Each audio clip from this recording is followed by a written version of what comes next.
Good day, my dear friends, those who are close and those who are far away, and even those whom I have never seen and even don't know.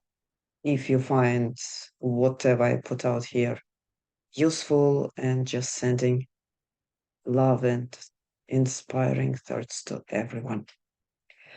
Today I brought you absolutely new things, not something that that I had in my notebooks for some time, but something new that happened. Recently, I had a session with an astrology lady. Imagine that. No, I didn't see her. I haven't met her personally, like, sitting in one room. But so many things are now Zoom, WhatsApp, and other things. So this was an astrology lady from Spain, of all places. And I saw her on Gaia TV, and she mentioned something that I couldn't resist. She said that I help people looking at their birth chart to understand more about their talents and what they're good at, what their purpose is.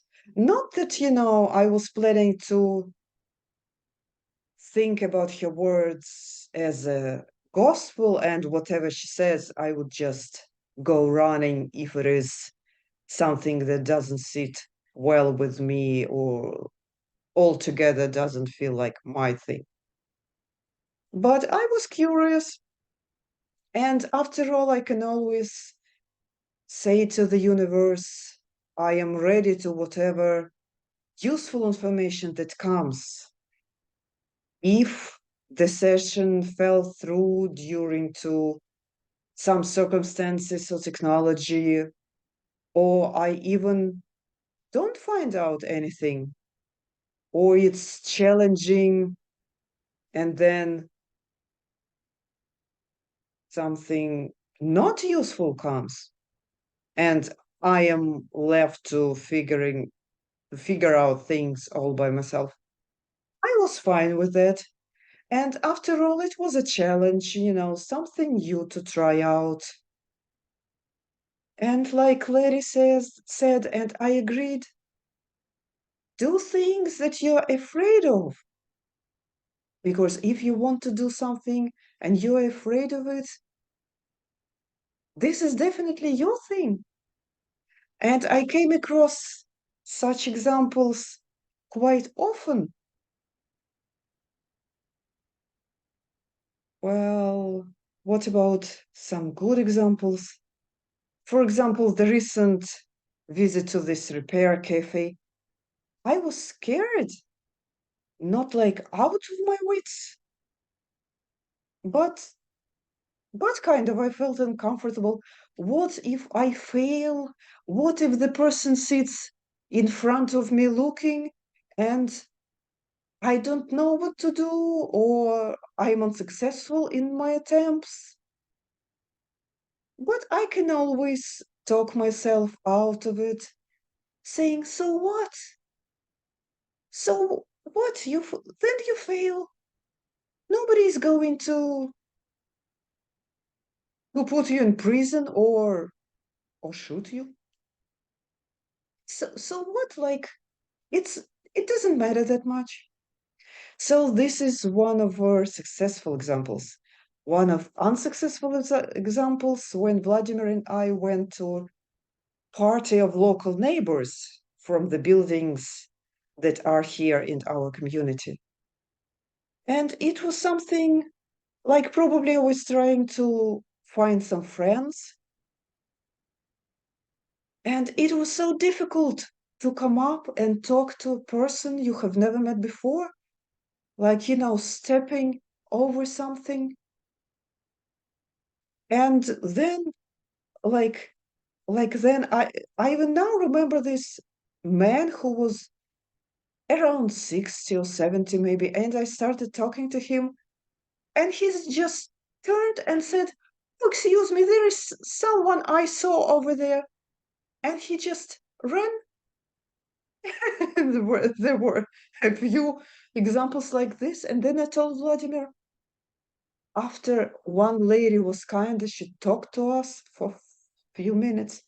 And then I told Vladimir, well, it looks like no one wants us here. Let's just go home. We went home. So this was astrology lady who gave me this do what you're afraid of and an idea about monetizing your creations. And for ages and ages, I had this thought in my mind. And a friend of mine from Brooklyn gave me this idea maybe 5, 6 years ago about Etsy. And I shopped there a lot, and probably most of you also did. And I thought, oh, what a wonderful place. And I started like cat doing circles, like now I'm comfortable here, and then I'm comfortable around the sofa, and then I'm comfortable close to the door. But behind the door, in the street, no, no, no, I run back. So all information that I came across, it was so overwhelming. But now that I looked in my folders, I already have quite a lot of things, and I have the logo. It's pronounced logo. Here is this lady made on basis of my great grandmother's picture. And I just put my name there. And I am just waiting for a lady from Paris. Imagine Paris. I'll have labels from Paris. She's going to send me the new ones, and I'm going to attach them to my wonderful creations and step into the outside world. And I'll report to you certainly how it all goes. But taking into account their tax year, I'll certainly open the store in January. But for now, I can start making things and I can continue reading. And I'll report. I'm sure you have your own things you were afraid to do or you want to do and are afraid at the moment. So I encourage you to do whatever you whatever your desire is and where your heart calls you. And I send you love and inspiring thoughts and feelings. And take good care of yourself and take some time off. This is the second recording. That's why my tongue is already, you know, take some time off during Christmas, New Year, and all the best. See you. See you very soon.